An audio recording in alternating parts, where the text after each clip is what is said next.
आणि आता आपल्या चर्चेकडे वळूया।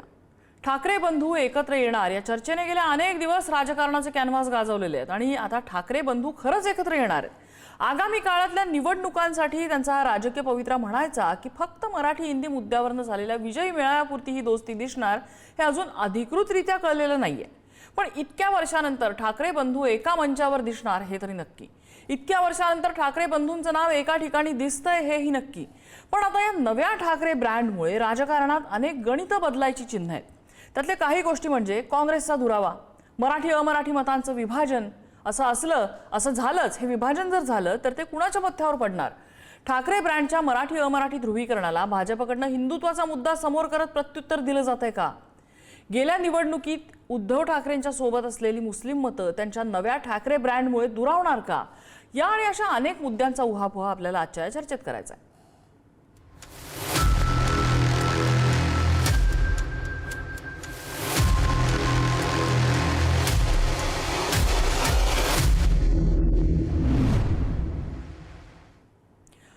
आणि ठाकरे बंधू एकत्र येणार पासून ठाकरे बंधूंचा उद्या मेळावा होतोय, ठाकरे ब्रँड याच्यावरती टीका होईपर्यंत राजकीय प्रतिक्रिया कशा कशा उमटलेल्या आहेत आपण बघूया।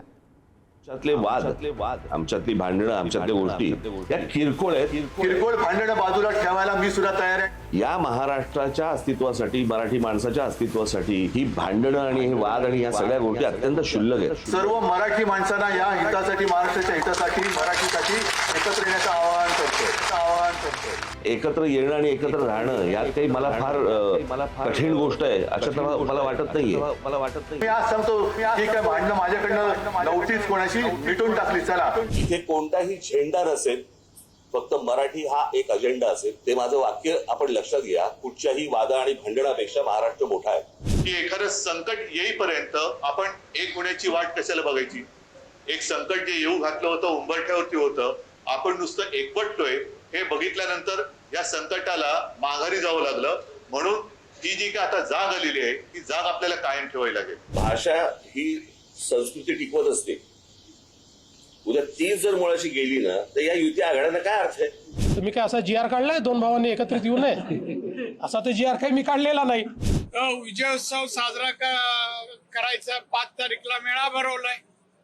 मूल कोणाच्या घरात जन्माला येते आणि बारसं कोण करतंय असा प्रश्न आहे। और दो भाई की ताकत क्या है? एक इधर 0 MLA, दूसरे इधर 20।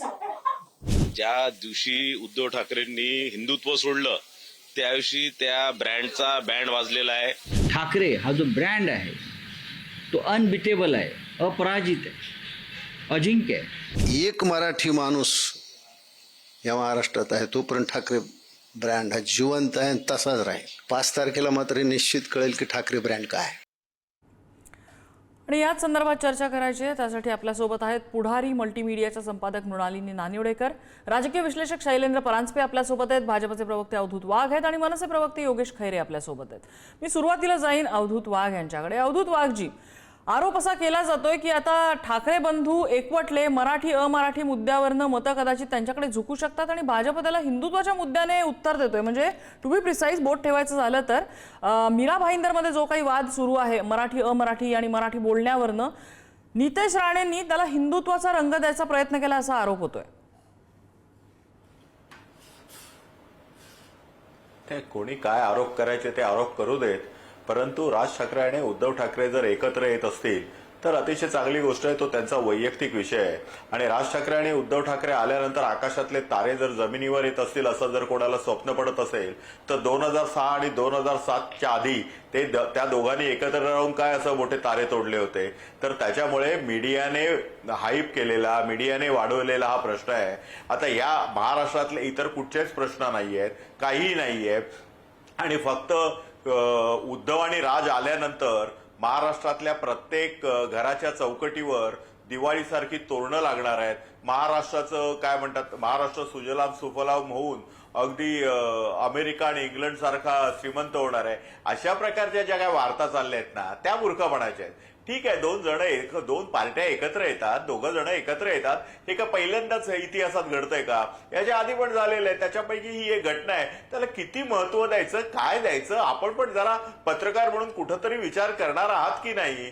की रोजच्या रोज सकाळी सकाळी हे राज ठाकरे आणि उद्धव ठाकरे एकत्र येणार की नाही येणार की नाही? अरे काय सर्वसामान्य लोकांना पडलेलं आहे. लोकांना जर उद्धवचं आणि राजचं पडलं असतं तर राज ठाकरेंना 0 आमदार आणि उद्धवला 20 आमदार अशी त्यांची झोळी रिकामी ठेवली नसती, आधी लक्षात घ्या. काय आहे, युतीच्या चर्चा आहे आम्ही करतोच. तुमच्या आणि शिंदेच्या युतीचीही चर्चा केली होती, त्याच्यामुळे या युतीला सुद्धा न्याय द्यायला माध्यमांमध्ये हवा. ठीक आहे, तो वेगळा गोष्ट आहे, वेगळे मुद्दा आहे तो चर्चेचा. मी योगेश खैरे यांच्याकडे जाईन. योगेश खैरेजी, ते म्हणतात की इतर युती होत असतात, आघाड्या होत असतात, तशीच ही आहे, याला वेगळ्या ब्रँडचं नाव द्यायची काय गरज आहे? तर एक लक्षात घेतलं पाहिजे की ही काही आता बघितलं तर ही काही कुठली राजकीय युती नाही. अवधूतजींना मला एक सांगायचंय की ह्याचं वेगळे पण असं आहे की ही जे एकत्र आलेत हे एकत्र येण्याचं महत्वाचं कारण म्हणजे मराठीवर होत असलेलं हिंदीचं आक्रमण आणि त्या विरोधात जाऊन ज्या पद्धतीने मराठी माणूस या विषयासाठी एकवटला आणि मराठी माणसाच्या दबावापुढे राज्य सरकारला हे दोन्ही हिंदी सक्तीच्या संदर्भात असलेले GR मागे घ्यावे लागले आणि हे GR मागे घेतल्यानंतर हा मराठी माणसाचा विजय आहे हे तर सगळ्यांना मान्य करावं लागेल. महाराष्ट्रातील जनतेचा हा विजय आहे आणि हा विजय जो आहे हा महाराष्ट्रातील मराठी जनतेचा विजय साजरा करण्यासाठी संपूर्ण महाराष्ट्रातून लोक तिथे येणार आहेत. उद्धव ठाकरेजी आणि राजसाहेब ठाकरे हे या निमित्ताने फक्त एक निमित्त आहेत. मी पुन्हा सांगतो की ही फक्त मराठी माणसाने जिंकलेली लढाई आहे आणि तिचा विजय साजरा करण्यासाठी सगळे एकत्र येणार आहेत. त्यामुळे यातलं वेगळंपण आहे. ही कुणाची राजकीय युती, उद्या निवडणुका आहेत आणि आज युती झालीये, हा अशातला विषय नाहीये. त्यामुळे याकडे वेगळ्या नजरेने बघितलं पाहिजे. प्रत्येक वेळी राजकारण, मतं आणि निवडणुका ह्याच जर अँगल मधनं आपण बघत असू तर आपल्याला कदाचित ही जी घटना घडणार आहे या घटनेचं आपल्याला महत्व समजणार नाही. तर आपण हे मुळात लक्षात घेतलं पाहिजे की उद्याचा जो विषय होणार आहे त्यासाठी मराठीचा हा महत्वाचा विषय आहे. बर, शैलेंद्र परांजपेजी, म्हणजे हा असा काहीतरी एक मोठा वैश्विक इव्हेंट आहे वगैरे अशी जरी भावना मनसैनिकांची आणि शिवसैनिकांची असली तरी सुद्धा आपल्याला त्या पलीकडे जाऊन यातल्या राजकारणाचं बिटवीन द लाईन्स थोडंसं समजून घेतलं पाहिजे.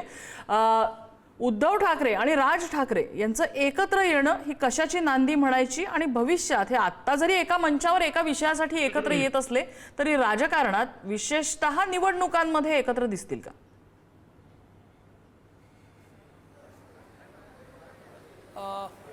निवडणुका म्हणजे आता आहेत कुठल्या, म्हणजे नम्रता, मला वाटतं आपल्या सगळ्यांना माहिती आहे की इलेक्शन कमिशन पावसाळ्यात निवडणुका घेईल अशी शक्यता नाही.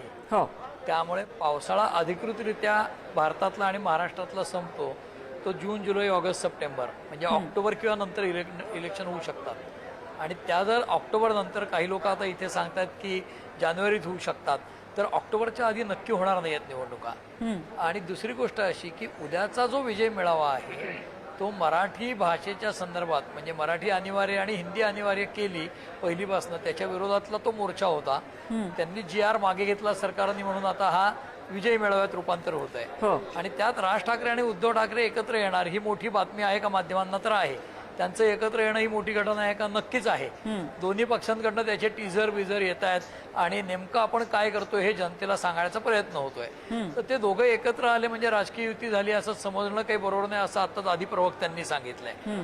तर राजकीय युती होते का नाही वगैरे हे बघायला आपल्याला वाट बघावी लागेल 3 महिने.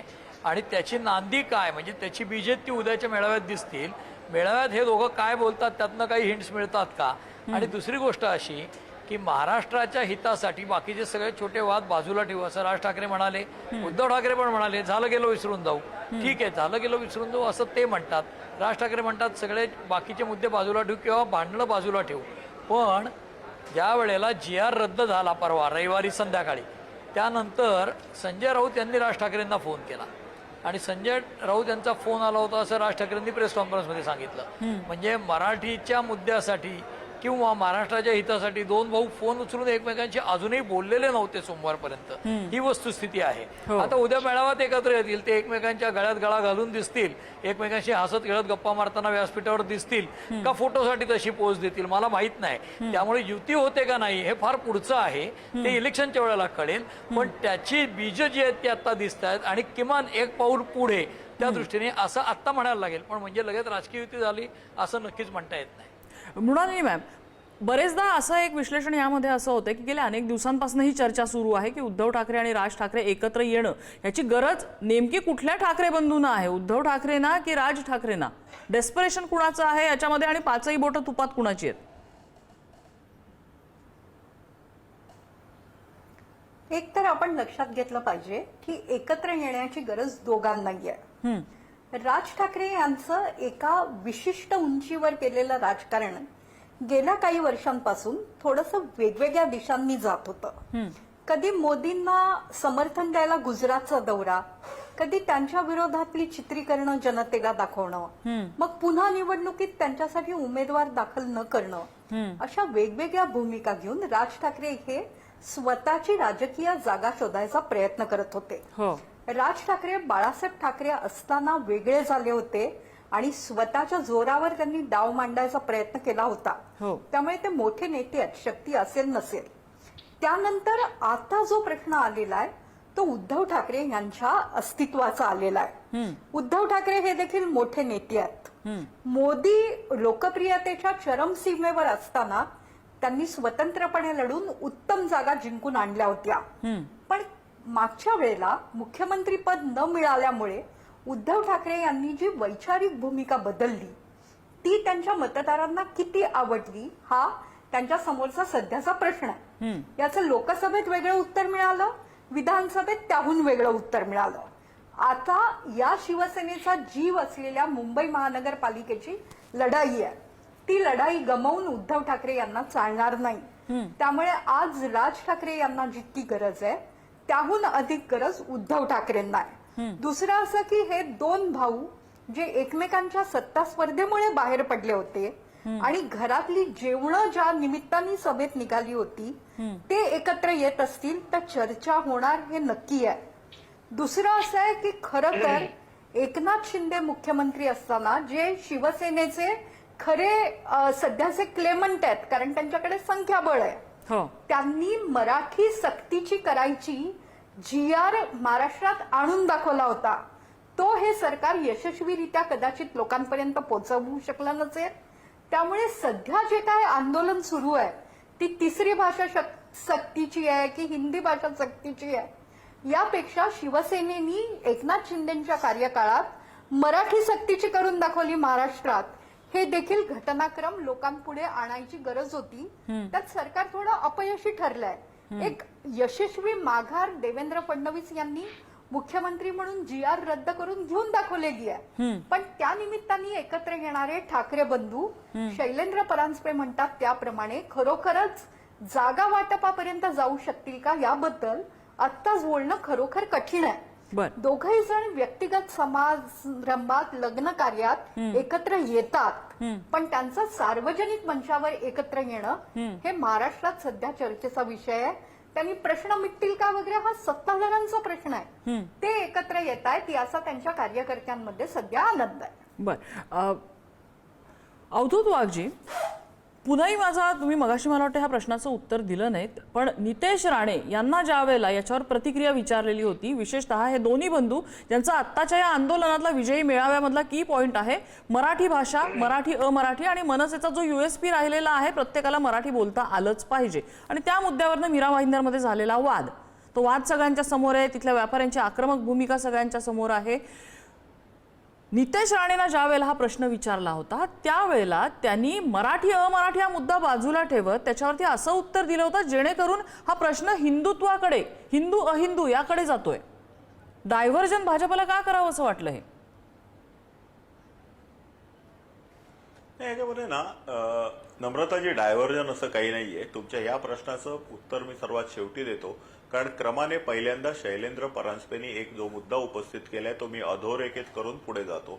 त्यांनी असं म्हटलेलं आहे की डायसवर एखाद्या मुद्द्यावर एकत्र येणं आणि त्यानंतर राजकीय एकोपा होणं या दोन परस्पर भिन्न गोष्टी आहेत. 1960 साली आपल्या सर्वांनाच माहिती आहे की संयुक्त महाराष्ट्राचं आंदोलन उभं राहिलं होतं आणि या संयुक्त महाराष्ट्राच्या आंदोलनामध्ये म्हणजे मुंबईसह संयुक्त महाराष्ट्र झालाच पाहिजे. काँग्रेस त्यावेळी सत्तास्थानी होतं आणि त्याच्या विरुद्ध अगदी तत्कालीन जनसंघ, प्रजा समाजवादी पार्टी, संयुक्त समाजवादी पार्टी, कम्युनिस्ट आणि त्याचप्रमाणे इतर काही छोट्या पक्ष, शेतकरी कामगार पक्ष होता त्यावेळी की नव्हता मला आठवत नाही, परंतु हे सगळे पक्ष एकत्र येऊन त्यांनी निवडणूक लढवली होती, जोरदार लढा दिला होता.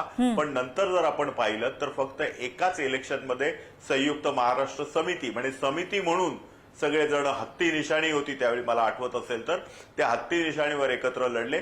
पण त्यानंतरही संयुक्त महाराष्ट्र समिती म्हणून कुठे आलेली नाही. आज बेळगावमध्ये तुरळक प्रमाणात दिसते. नेमकं मृणालिनी ताईंनी सुद्धा हाच मुद्दा उपस्थित केलेला आहे. कारण एखाद्या मुद्द्यावर एकत्र येणं ही त्यांच्या दोघांची गरज होती आणि ही गरज आता पूर्ण झाल्यानंतर येणाऱ्या भविष्य काळामध्ये होणाऱ्या निवडणुकांमध्ये आपल्या पक्षाचा फायदा किंवा तोटा कसा होईल याचाच विचार हे दोन नेते करतील. एक महत्वाचा मुद्दा आणि महत्वाचा फरक मृणालिनी ताईंनी जो सांगितलेला आहे तो मी आणखीन थोडासा एक्सपांड करतो. राज ठाकरे आणि उद्धव ठाकरे यामध्ये फरक असा आहे की 18 वर्षापूर्वी तयार झालेल्या महाराष्ट्र नवनिर्माण सेनेची वाढ म्हणा कधी कमी झाली जास्त झाली जे काही आहे ते ऑर्गॅनिक आहे आणि उद्धव ठाकरेंकडे असलेली शिवसेना आता ज्याला आम्ही कधी कधी मजेत शिल्लक सेना म्हणतो ती इनऑर्गॅनिक आहे. तर त्याच्यामुळे एक इनऑर्गॅनिक आणि एक ऑर्गॅनिक या दोघांचा मनोमिलाफ कसा होईल आणि काय होईल हे सांगता येत नाही. मला आता तिसरा जो मला मुद्दा उपस्थित करायचा आहे की येणाऱ्या स्थानिक स्वराज्य संस्थांमध्ये ही शेवटची तळागाळातली इलेक्शन असल्यामुळे इकडे ऍस्पिरंट्स जास्त होतात आणि ज्यावेळी तुम्ही जास्त पक्ष एकत्र येता त्यावेळी जागा वाटप जे होतं त्यावेळी ज्या पक्षाला ती तिकीट सुटते त्याचे इतर जे पक्ष आहेत ते नाराज होतात आणि त्यांचे बंडखोर अधिक तयार होतात. त्यामुळे या अशा प्रकारच्या निवडणुकीमध्ये दोन पक्ष एकत्र येऊन फायदा होण्यापेक्षा नुकसान जास्त होतं असं आतापर्यंतचा अनुभव सांगतो. आणि त्यामुळे राज ठाकरे आणि शिवसेना उद्धव बाळासाहेब ठाकरे एकत्र येऊन फायदा होईल की तोटा होईल हे येणारा भविष्य काळच ठरवेल. तुम्ही पुन्हा एकदा माझ्या प्रश्नाला बगल दिलेली आहे. मी तुम्हाला नितेश राणेंनी हिंदुत्वाकडे हे वळवायचं का प्रयत्न केलेला आहे, भाजपला याची गरज का वाटली, दुसऱ्यांदा मी प्रश्न विचारलाय तुम्हाला, दुसऱ्यांदा तुम्ही थेट उत्तर नाकारलेलं आहे. नाही मी माझं राहून गेलं असेल परंतु एक लक्षात घ्या की स्वातंत्र्यवीर सावरकरांनी सुद्धा एक अतिशय चांगलं स्टेटमेंट दिलं. ते असं म्हणाले की या राष्ट्राच्या उभारणीसाठी आणि राष्ट्राच्या एकात्मतेसाठी जर माझ्या मनावर दगड ठेवावा लागला तर मी माझ्या मनावर दगड ठेवून मराठीला थोडंसं दुय्यम स्थान देईन आणि अशा वेळी मी हिंदीचा पुरस्कार करेन. अर्थात हे ते म्हणत असताना मनावर दगड ठेवून अंतःकरणावर दगड ठेवून आणि त्याचवेळी त्यांचा विचार सार्वभौम राष्ट्राचा होता. त्यामुळे राष्ट्रहित जर बघायचं झालं तर वेगळा विचार करावा लागतो, राज्यहित बघायचं झालं तर वेगळा विचार करावा लागतो आणि आपल्या राज्याचं हित बघायचं झालं तर वेगळा विचार करावा लागतो. कोण कसा विचार करतो हे त्याच्यावर अवलंबून आहे. भारतीय जनता पक्ष राष्ट्राचा विचार करतो. सावरकरांचा विचार वेगळ्या प्रश्नाला ते उत्तर लागू पडेल. नितेश राणे मी आता तुम्हाला थेट वाक्यात सांगते त्यांचं. त्यांना जेव्हा मीरा भाईंदरमध्ये मराठी बोलण्यावरनं व्यापाऱ्याला मारलं याबद्दल जेव्हा त्यांना विचारलं तेव्हा त्यांनी थेट सांगितलं की मनसेची हिंमत होणार आहे का मोहम्मद अली रोड मध्ये जाणाऱ्या मुस्लिम समाज तिथले जे व्यापारी आहेत जे फक्त हिंदी बोलतात त्यांच्याकडनं मराठी वदवून घेण्याची, कशाला याच्यामध्ये हिंदू आणि मुस्लिम खेचण्याची गरज होती? नाही मला वाटतं नितेश राणे जे बोलले त्यात काही चूक नाहीये. मी काल पण बोलताना बोललो होतो की जावेद अख्तर 60 वर्ष मुंबईमध्ये राहतो आणि हिंदीमध्ये बोलत नाही. तो हिंदीमध्ये न बोलता आणि तो म्हणतो मला मराठी येत नाही. त्याला तुम्ही कधी सक्ती केली का? तुम्ही मनसेवाले त्याला त्याच्या कार्यक्रमाला बोलवतात. आणखी नंतर तो जो 20 वर्ष राजस्थानवरनं मीरा भाईंदरमध्ये येतो त्याला मात्र सक्ती करतात कारण ते एक सॉफ्ट टार्गेट आहे. मला असं वाटतं की आपण या भानगडीमध्ये न जाता सर्वांना आपण मराठी एवढी चांगली करून दाखवूया की सर्वांना वाटलं पाहिजे की ही मराठी आपण बोलली पाहिजे, मराठी व्यवहारात आणली पाहिजे, आपण सर्वांनी मराठीत बोललं पाहिजे, आपण सर्वांना विनंती केली पाहिजे. आपले मराठी लक्षात लोक मराठी बोलायला मागे पुढे पाहतात. सर्वांनी मराठी बोलूया, बरं. सगळेच मराठी बोलतील. आपण योगेश मराठी सर्वांनी शिलेजी, बोलायला योगेश सुरुवात शिलेजी, करूया, तुम्ही विषयच सॉफ्ट निघून टार्गेट जाईल. फक्त टार्गेट करताय असं तुमच्यावर आरोप केलेला आहे की मराठी बोलण्यासाठी तुम्हाला फक्त सॉफ्ट टार्गेट पुरेसं असतं. कुठल्याही मोठ्या व्यक्तीला तुम्ही चॅलेंज करत नाही. इनफॅक्ट आज तर त्या उद्योगपती केडी यांनी थेट आव्हान दिले राज ठाकरेंना, मी 30 वर्ष महाराष्ट्रात राहतो, मराठी बोलणार नाही, बोला काय करायचं ते. आता यात पहिला मुद्दा म्हणजे तुम्ही जो नितेश राणेंचा जो सांगितला, नितेश राणे आता हिंदुत्ववादी झालेत. त्यांना माहित नसेल रजा अकादमीच्या विरोधात ज्या पद्धतीचा मोर्चा महाराष्ट्र नवनिर्माण सेनेने काढला होता, त्यावेळेस कुणाची हिंमत झाली नव्हती रजा अकादमीच्या विरोधात जाण्याची. त्यावेळेस सन्माननीय राजसाहेब ठाकरे यासाठी मैदानात उतरले होते. तुम्ही दुसरा विषय ज्यावेळेस मस्जिदींच्या वरच्या भोग्यांचा विषय ज्यावेळेस झाला, त्यावेळेस हजारो महाराष्ट्र सैनिकांनी केसेस अंगावर घेतल्या, पण त्या विषयासाठी ते रस्त्यावर उतरून संघर्ष केला. त्यामुळे आम्हाला या गोष्टी कोणी सांगू नयेत की कुठे जायचं आणि कुठे नाही. अनेकदा ज्यावेळेस अशी भूमिका घेण्याची वेळ आली त्यावेळेस त्या ठामपणे त्या भूमिका राजसाहेब ठाकरेंनी घेतलेल्या आहेत. त्यामुळं आणि त्यांनी, तुम्हाला आठवत असेल त्यांचं एक वाक्य, तर त्यांनी स्पष्टपणे सांगितलेलं आहे की जर माझ्या हिंदुत्वावर कोण आलं तर मी त्याच्या समोर हिंदू म्हणून अंगावर जाईल, आणि माझ्या मराठीला जर नख लावण्याचा प्रयत्न केला तर मी मराठी म्हणून अंगावर जाईल. ही आमची स्पष्ट भूमिका आहे. त्यामुळे ज्यावेळेस हिंदुत्वावर विषय आला त्यावेळेस त्या हिंदू म्हणून आम्ही त्याचा संघर्ष केलेला आहे. आणि आत्ताचा जो विषय तो मराठी संदर्भातला विषय. आणि मी परत एकदा नारायण नितेश राणेंनी तेच विचारलंय की मराठी म्हणून महमदअली रोडवरच्या दुकानदारांच्या अंगावर जाणार का? नाही, का नाही जाणार? जिथं जिथं एक लक्षात घ्या, विषय कुठे येतो? विषय हा आहे की ज्या पद्धतीने आता परवाचा जो मीरा भाईंदरचा जो विषय झाला तिथला सुद्धा हा विषय याच प्रकारचा आहे की तुम्ही ज्या पद्धतीने उद्दामपणे मगरुरीने मराठी भाषा बोलणार नाही असं बोलताना त्यावेळेस संघर्ष सुरू होतो. प्रत्येक वेळेच्या आजपर्यंत ज्या घटना काढून बघा, ज्या वेळेस असा संघर्ष महाराष्ट्र सैनिकांचा झालेला आहे त्या वेळेस याच पद्धतीने गोष्टी घडल्यात. मगरूरपणे उद्दामपणे जर एखादा माणूस इथं येऊन म्हणत असेल की मी मराठी शिकणार नाही, काय करायचं ते करून घ्या, मी इतक्या वर्ष महाराष्ट्रात राहतो, नाही येत मला मराठी, अशा पद्धतीची भाषा होणार असेल तर त्याला मग उत्तर दिलं जातं. अगदी ही मगरुरी मोडीत काढलीच पाहिजे, त्याच्याबद्दल वादच नाहीये. संघर्ष होण्याचं कारण हीच आहे. अगदी मगरुरी मोडीत काढलीच पाहिजे, भाषेच्या विरोधात असेल तर त्याच्या बाबतीत काहीच वाद असू शकत नाही. परांजपे सर, या सगळ्यामध्ये एक कितीही जरी यात भूमिका घेतल्या तरी आलेल्या ज्या प्रतिक्रिया आहेत, एकतर उद्याच्या मेळाव्यातली हवा त्या मेळाव्यापूर्वीच काढून टाकायचे प्रयत्न आहेत, किंवा संभाव्य युती पाहता ह्या दोन भावांची झालेली युती, होणारं मतांचं विभाजन बघता हा मुद्दा कुठेतरी डायव्हर्ट करण्याची गरज भाजपला वाटतेय का?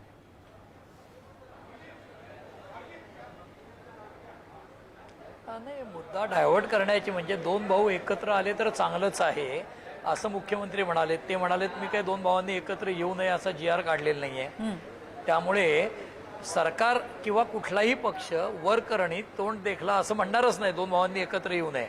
आणि कुठलाही विश्लेषक, कुठलाही नेता, कुठलाही पत्रकार, कुठल्याही पक्षाचा कार्यकर्ता असं म्हणणारच नाही की दोन भावांनी एकत्र येऊ नये. पण सोशल मीडियावर जी पोस्ट फिरली की महाराष्ट्र हिताच्यासाठी ते दोघं एकत्र येत आहेत, तर वेगळे कोणाच्या हितासाठी झाले हा प्रश्न उरतो. म्हणजे तो सोशल मीडियावरचा वाटला, काही लोक त्याला बाष्कळ म्हणून बाजूला सारतील, पण त्याचं उत्तर तर द्यायला लागेल ना महाराष्ट्राला, आणि महाराष्ट्राला उत्तरच सगळी द्यावी लागतील. जनतेला हे सगळं कसं कन्व्हिन्स करता हा विषय असतो. त्यामुळे तुम्ही लांब जे गेलाय ते कशासाठी गेलो होता आणि जवळ येत आहे ते कशासाठी येत आहे. आणि मगाशी अवधूत वाघ जे म्हणाले की परस्पर भिन्न गोष्टी आहेत व्यासपीठावर येणं आणि युती करणं, मी परस्पर भिन्न गोष्टीत असं नव्हतं म्हणालो. व्यासपीठावर ते उद्या एकत्र येत आहेत, ते विजयी मेळावा म्हणून येत आहेत, आणि राजकीय युती होणं ही वेगळी गोष्ट आहे, ते अजून लांब आहे. म्हणजे तो काय ऐरणीवरचा आजचा मुद्दा नाही आहे. म्हणजे राज ठाकरेंचा जर आपण अनेक संघर्ष पाहिले त्यांनी केलेले, तर टोलचं आंदोलन असेल, आज महाराष्ट्रात पूर्ण टोल माफी झाली आहे का? नाही. नवीन सगळे इन्फ्राचे प्रोजेक्ट्स आहेत ते टोल सहज येत आहेत, तर पूर्ण टोल माफी झालेली नाही. हॉकर्सच्या विरुद्धची आंदोलनं, पूर्ण हॉकरही बाजूला जात नाहीत.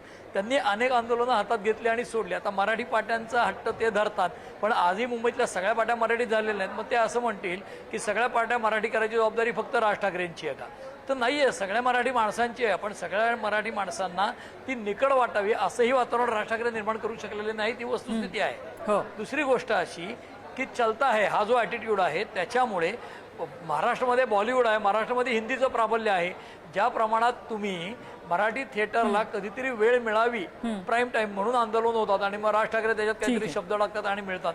माझं असं म्हणणं आहे की बिहारमधल्या माणसांना मराठी शिकवा ही त्यांची सूचना चांगली आहे, उत्तर प्रदेशातल्यांना सुचवा कारण ते इकडे येतात, याही सूचना चांगल्या आहेत. पण त्याच्याच बरोबर महाराष्ट्रामध्ये मराठीचा वापर अधिक व्हावा याच्यासाठी सरकारला त्यांनी बाध्य केलं असं दिसत नाहीये. म्हणजे आज हिंदीच्या सक्तीला विरोध केलाय, पण हिंदी सक्ती करण्यापर्यंतची मजल सरकार मारू शकतं, त्यांची ती हिंमतच होणार नाही. असं वातावरण काही या दोन पक्षांनी तयार केलेलं नाहीये.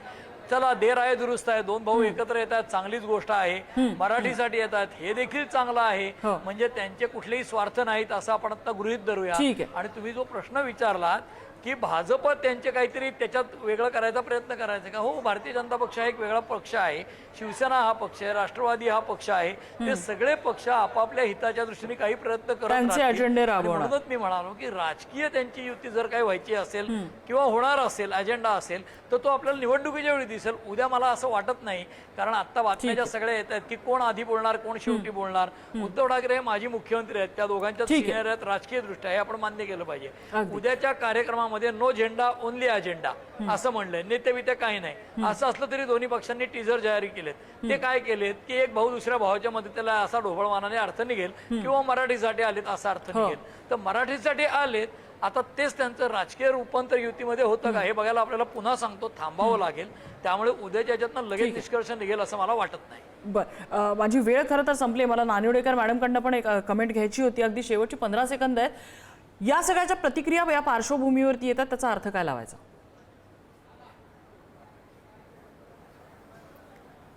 आपण मराठीचा मुद्दा पुन्हा एकदा मुंबईत चालू शकतो का, आणि भारतीय जनता पक्षाचं मराठी विकास हिंदुत्व त्यावर मात करू शकतं का, हे येत्या काही दिवसात दिसणार आहे. उद्या ठाकरे बंधू एकत्र येत आहेत, आनंदाची गोष्ट आहे.